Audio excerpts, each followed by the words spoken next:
Zendesk ticket deletion schedule. The Zendesk data protection feature that has been required and requested for so long. Hi there, my name is Dominic. Welcome to a new update. If you're a business activating in the EU, you have to comply to GDPR requirements. And besides GDPR, there's CRPA, and this one I have no idea what it means, but it obviously falls into the same category. I'm going to share my screen and we'll go into Zendesk. So we're going to go to Admin Center, and then we're going to go to Accounts, and in Security we have Deletion Schedules, and we have the ability to create a deletion schedule. We give it a name, delete tickets after 200 days. No description necessary. Value 200 days. All right, nice. And then we preview. And these are the tickets that fall into that category. And we create it. And by default, it's inactive. I have to click activate to it. I'm not going to activate it because it starts immediately, so it will delete those tickets. And I don't want that for me in my case. This feature is available on all plans and it's all fine and dandy. Now here's where it gets a little bit effed up. You might be using Zendesk and activating in different areas. You might be using it in North America,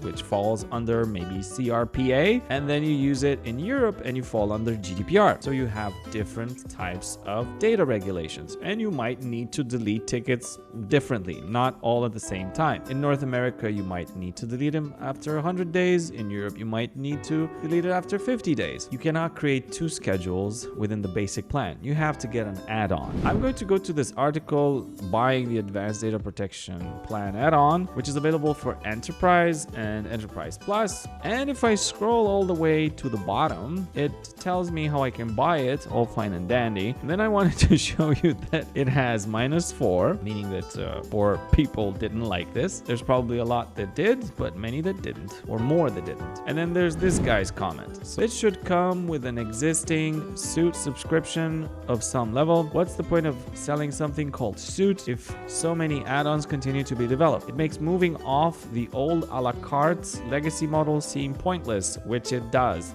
We're just going back to that model, which eliminates the supposed savings of Suite. Seems like a money grab. Well, Mr. Rudolph, if it seems like a money grab, it's probably because it is a money grab. If it smells like a duck, quacks like a duck, and it looks like a duck, well, it's a freaking duck, man.